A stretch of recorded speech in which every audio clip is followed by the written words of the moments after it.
আজকে ছোট্ট করে তোমাদের সাথে আমার সোমবারের রুটিনটা একটু শেয়ার করি। অন্য দিনের তুলনায় সোমবারটা কিন্তু একটু অন্যরকমভাবে যায়, কারণ শনি রবি দুদিন তো নতুন কিছু পড়ি না, রিভিশন করি, সেজন্য পড়ার টাইমটাও একটু কমে যায়। আর সেই সোমবারে আবার একটু বেশি টাইম ধরে পড়তে হয়, সেজন্য ওটা কীভাবে হ্যান্ডেল করি চলো সেটাই তোমাদের সাথে শেয়ার করছি। সো হাই এভরিওয়ান, আমি কোয়েল। আমার একটা ভিডিওতে তোমাদের জানাই অনেক ওয়েলকাম।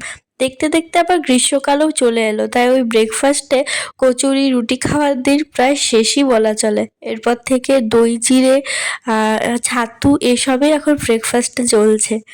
তোমাদের কার কার থেকে এখনই গরম পড়ে গেছে একটু জানিও। এখন এমন অবস্থা, ফ্যান ছাড়া থাকাই যাচ্ছে না। আজকেও সকালবেলা একটু তাড়াতাড়ি উঠেছিলাম, ওই 6:30টার দিকে। আর আজকে কিন্তু আর স্নান করে পড়তে বসিনি, কারণ গরমকালটা তো পড়েই গেছে। সকাল সকাল যদি স্নান করে নিই তাহলে দুপুর হতে হতে কিন্তু আর একবার প্রচণ্ড গরম লেগে যায়। তো ভাবলাম আগে কিছুটা পরে নিই, তারপরেই স্নান করবো। আর এই দেখো, এটা হচ্ছে আমার প্রতিদিন টু ডু লিস্ট লিখে রাখার ডায়েরি। কিছুদিন থেকে এটাতে লিখে রাখছি, আগে যেখানেই ফাঁকা পেতাম সেখানেই লিখে ফেলতাম। কিন্তু সেটা করে দেখছি পরে যখন মেলাতে যাচ্ছি যে কতগুলো চ্যাপ্টার হয়েছে, কি না কি হয়েছে, তো তখন প্রচণ্ড অসুবিধে হচ্ছিল। সেজন্য ভাবলাম একটা নির্দিষ্ট ডায়েরি করি। আর এটা দেখতেই পাবে, এটা হচ্ছে গ্রামার লেখা আছে, মানে এটা আমার ক্লাস 9-10-এর গ্রামার খাতা ছিল। তো পিছনে একটু পেজ বেঁচে গেছিলো, তো সেটাই এখন ইউজ করছি এভাবেই। ক্লাস 9-10-এর খাতা বলতে শুধুমাত্র ইতিহাস, আর এটাই মনে হয় এখনও পর্যন্ত আমার কাছে আসছে। আসলে আমাদের প্রচুর ঘর চেঞ্জ করা হয়েছে, তো শিফট করার সময় অনেক খাতাপত্র এদিক সেদিক হয়ে যায়, সব কিছু আর খুঁজে পাওয়া যায় না। বাট একটা সময় পর্যন্ত না আমি সমস্ত ক্লাসের খাতাগুলোকে রাখতাম, বাট এখন সেগুলো আর পাই না। তো কি আর করা যাবে, যদিও সেগুলো এখন অতটা ইম্পর্ট্যান্ট নয়। তো দেখো, টু ডু লিস্টটা বানিয়ে নিয়েছি। আজকে মাত্র 5টাই রেখেছিলাম, আর জিকে থেকে শুধুমাত্র হিস্ট্রিটাই লিখেছিলাম, কারণ আজকে বেশিক্ষণ পড়তে পারবো কি না বুঝতে পারছিলাম না, সেজন্য ভাবলাম শুধু হিস্ট্রিটাই রাখি। আর জিকে থেকে স্ট্যাটিক জিকে থেকে ছিল ফেস্টিভ্যাল। আর রিজনিং করবো ভেবেছিলাম, আজকে কিন্তু ম্যাথ করিনি, কারণ আমি যে কদিন পড়াটা স্টার্ট করেছি একদিনও কিন্তু রিজনিং করিনি। তো আজকেই ফার্স্ট টাইম রিজনিংটা করলাম। তো সকালে প্রথমে ভোকাবটা কমপ্লিট করলাম, ওটা পড়তেই আমার 2 ঘন্টা লেগে গেছিলো। আসলে আগে প্রতিদিন 25টা করে মোট 50টা করতাম, কিন্তু এখন সেটা বাড়িয়ে 50-50-100টা করছি। তো এই 100টা পড়তে না একটু বেশি টাইম লেগে যাচ্ছে। আসলে প্রতিদিন যদি 25টা করি তাহলে দেখছি না কমপ্লিট করতে আরও অনেক বেশি সময় লেগে যাবে, সেজন্য এখন সেটাকে একটু বেশি করে বাড়িয়ে ফেলেছি। তো তখন 7টা থেকে পড়তে বসেছিলাম ওই 10টা 10-15 ওই মতো। তারপর একটু স্নান করার পর একটু বসার পরে আবার 11টা থেকে শুরু করেছিলাম। 11টা থেকে ফার্স্টে ইংরাজির লেকচার দেখার ছিল। ভার্বের লাস্ট পার্টটা একটু বাকি ছিল, বাকিগুলো সবই হয়ে গেছে। আর কিছুটা নোটস বানানো বাকি ছিল, তো ওই একটু বাকি ছিল যে আধ ঘন্টা, সেটু একটু স্পিড দিয়ে দেখে বাকি নোটসগুলো আজকে বানিয়ে নিয়েছিলাম। তো নোটসগুলো করার পর ভাবলাম একবার পড়ে নিই, তাহলে পরে যখন পড়বো তখন সুবিধা হবে। আমি এমনিতেও চেষ্টা করি প্রতিদিনই সবগুলো একবার যদি পড়তে টাইম পাই, কিন্তু আসলে এত সিলেবাস বাকি, সেজন্য প্রতিদিন করার সময়ই হয়ে ওঠে না। তাও শনি রবিবার যেহেতু আলাদাভাবে আছি, সেজন্য অতটাও প্রবলেম হয় না রিভিশন দেওয়ার জন্য। ভার্বটা একটু কমপ্লিট করার পর খেয়ে নিয়েছিলাম, তারপর আরেকটু পড়তে বসেছিলাম, কারণ আমার একটু বাকি ছিল করা। তারপর একটু ড্রাই ফ্রুটস আর একটু আঙুর খেয়ে নিচ্ছিলাম, কারণ এই গ্রীষ্মকাল পড়লে একটু যদি ফল টল খাই তাহলে বেশ শরীরটা ভালো থাকে। আর শীতকালে কোনো প্রবলেম থাকে না, বাট এই গ্রীষ্মকাল এলে প্রচণ্ড আমার মাথা ঘোরার প্রবলেম। বাইরে যদি একটু রোদে বার হই তাহলে প্রচণ্ড বেশি গরম লাগে। তো সেজন্য এই গ্রীষ্ম পড়ার প্রথম থেকেই একটু মানে হেলদি খাবার খাওয়ার চেষ্টা করছি, যাতে পরে গিয়ে প্রবলেম না হয়। আর আগের দিন কমিউনিটিতে দিয়েছিলাম নেক্সট কোন টপিকে ভিডিও চাও, তো সেখানে তোমরা অনেকেই ভোট দিয়েছো। তো এরপর ভাবছি নেক্সট সেই টপিকে ভিডিওটা বানাবো।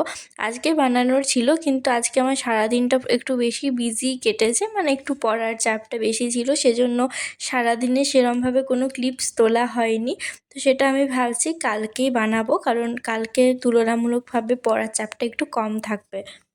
আসলে আমি যেদিন সকালবেলা উঠতে পারি না সেদিন কিন্তু বেশি টেনশন লাগে না, কারণ রাত জেগে পড়াটাকে মেকআপ করে নিতে পারি। কিন্তু যেদিন মানে সকালবেলায় ঘুম থেকে উঠি সেদিন কিন্তু কিছুতে আর রাত্রে 3টা 4টা পর্যন্ত জাগতে পারি না। সেই কষ্ট করে 12টা সাড়ে 12টার মধ্যেই কিন্তু ঘুমিয়ে পড়তে হয়। সেজন্য যেদিন সকালবেলায় ঘুম থেকে উঠি সেদিন কিন্তু আমার পড়ার চাপটা একটু বেশিই লাগে, যে তাড়াতাড়ি করে সব কমপ্লিট করতে পারবো কি না। তারপর বিকেল থেকে আর কিছু ক্লিপসই তোলা হয়নি। মাঝে একবার বাজারে গেছিলাম, কারণ আমার যে বইগুলো কেনার ছিল ভাবলাম সেগুলো কিনবো, কিন্তু দোকানে গিয়ে দেখছি একটা আবার স্টকে নেই। তো আমাকে বললো পরশুদিন এনে দেবে। সেজন্য ভাবলাম থাক আর 2 দিন ওয়েট করেই যায়। আগে কলেজ স্ট্রিট থেকে বই নিয়ে আসতাম, কিন্তু এখন আর না যেতে খুব একটা ভালো লাগছে না, কারণ এখানকার লোকাল ট্রেনে প্রচণ্ড বেশি ভিড়, আর অত ভিড়ে যেতে আমার প্রচণ্ড বেশি বিরক্ত লাগে। তারপর নামার পর আবার অটো ধরে অতটা যাওয়া, আর এখন যেহেতু রোদ পড়ে যাচ্ছে সেজন্য বাইরে খুব একটা বেশি বার হতে ইচ্ছাও করছে না। এখন বাজছে 12টা, আর আজকে খুব তাড়াতাড়ি করে পড়া কমপ্লিট হয়ে গেছে। বাট যে রিজনিংটা করবো ভেবেছিলাম সেটা আর করা হয়নি, কারণ প্রচণ্ড ঘুম পেয়ে যাচ্ছিলো। আর যেহেতু সকাল সকাল উঠেছি আর দুপুরবেলাতেও একটুকু ঘুমোতে পারিনি, সেজন্য ভাবলাম থাক আর সেটা আগে পরের দিন সকালবেলায় বা কাল রাত জেগে করে নেব। আর আর তোমাদের একটা কমেন্ট পাচ্ছিলাম যে আমি বলেছিলাম পারলে মক টেস্ট পারচেস করব, তো তোমরা কোনখান থেকে মক টেস্ট পারচেস করতে পারো? হ্যাঁ, এএনএম জিএনএমের যে কোচিং সেন্টারগুলো আছে ওখান থেকে মক টেস্টের সিরিজ আসে, সেগুলো তোমরা পারচেস করতে পারো। যেমন সিডিএর থেকেও মনে হয় বার হয়ে গেছে। হ্যাঁ, আমি মেসেজ দেখছিলাম আজকে মনে ওখান থেকেও বার হয়েছে মক টেস্ট, তো সেটাও পারচেস করতে পারো। তাছাড়া আড্ডা বেঙ্গলি যে আছে, স্কুল আড্ডা সেরকম কিছু একটা চ্যানেল, তো সেখানেও মক টেস্ট আসে, সেগুলো পারচেস করতে পারো যদি মক টেস্ট দিতে যাও। আর যারা ব্যাচে আছে তারা তো মনে হয় মক টেস্টগুলো এমনি নর্মালি পেয়ে যায়। আমি এখনই মক টেস্ট পারচেস করব না, আর ফার্স্টে একটা কিছু প্র্যাকটিসের বই কিনবো ভেবেছি। তারপর দেখি পরে যেটাই করি সেটা অবশ্যই তোমাদের সাথে শেয়ার করব। আর আজকে আমার বই কেনার ছিল, আমি বই কিনতে গেছিলামও, কিন্তু দোকানে গিয়ে একটাও বই পেলাম না। তো বললাম এনে দিতে, বললো পরশুদিন, মানে কাল রাত্রেই এনে দেবে। তো রাত্রেবেলা আমি খুব একটা যাই না, তো ভাবলাম পরের দিন সকালবেলাতে গিয়ে নিয়ে আসবো। আর এই গরম পড়ে গেছে, গরমে আর ইচ্ছাও করে না যে কলেজ স্ট্রিট গিয়ে বইগুলো নিয়ে আসবো। ওখানে অনেক ডিসকাউন্টে পাওয়া যায়, কিন্তু যেতেও কষ্টই লাগে। সেজন্য ভাবলাম থাক আর 2 দিন না হয় ওয়েট করেই যায়। ইংরাজি একটা নেব আর একটা স্ট্যাটিক জিকের বই। স্ট্যাটিক জিকের বইটা কেনার না আমার খুব ইচ্ছে, মানে আমি ওই বইটার জন্য একেবারে ওয়েট করে আছি। স্ট্যাটিক জিকেতে আমার প্রায় অনেকগুলো চ্যাপ্টারই হচ্ছে, কিন্তু প্র্যাকটিস করতে পারছি না। তো সেই বইটা কিনলে প্র্যাকটিস করতে পারবো। ইংরাজিতেও প্র্যাকটিস বইই নিচ্ছি, কোনো ডেসক্রিপশন বই নিইনি, কারণ কনসেপ্ট ক্লিয়ারের জন্য ভাবছি ব্যাচ নিয়ে নেব। ইংরেজিতে ব্যাচ না নিলেও হবে, ফ্রিতে যেগুলো দেখছি সেখান থেকে অনেকটাই হয়ে যাচ্ছে। মানে এখন প্র্যাকটিসের বইটা কিনে দেখবো প্র্যাকটিস করে কতটা কি পারছি। যদি দেখছি না যেটা ইউটিউব থেকে করছি সেটা খুব একটা কাজে লাগছে না, তাহলে ব্যাচ নেব ইংরেজিরও।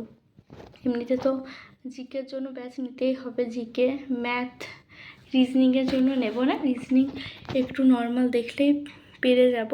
তো তোমাদের মেন আজকে আমার ভিডিও এটাই ভাবছিলাম বলবো, কারণ প্রায় অনেকজনই কমেন্ট করছো যে ব্যাচ যদি না নিই তাহলে মক টেস্ট কোথায় পাবো। তো তোমরা ওই অ্যাপগুলো দেখতে পারো, ওখান থেকে পেয়ে যাবে।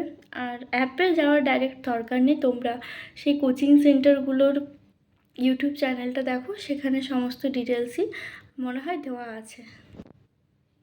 তো চলো ভিডিওটা আজকে আর বড় করছি না, প্রচণ্ড গরম লাগছে। আমি এখন কথা বলছি কিন্তু আমার দেখো ফ্যান অফ করে আমাকে কথা বলতে হচ্ছে। যদি ফ্যান চালিয়ে ভয়েস ওভার দিই কথা বলি তাহলে শুধুমাত্র ওই ফ্যানের আওয়াজটাই আসে।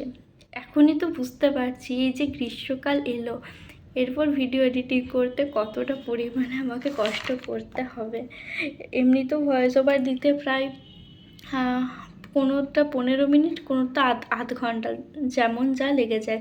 আসলে আমি না স্ক্রিপ্ট লিখে রাখি না। যদি আগের থেকে স্ক্রিপ্ট লিখে রাখি তাহলে কিন্তু এডিটিং করতে বেশি সময় লাগে না।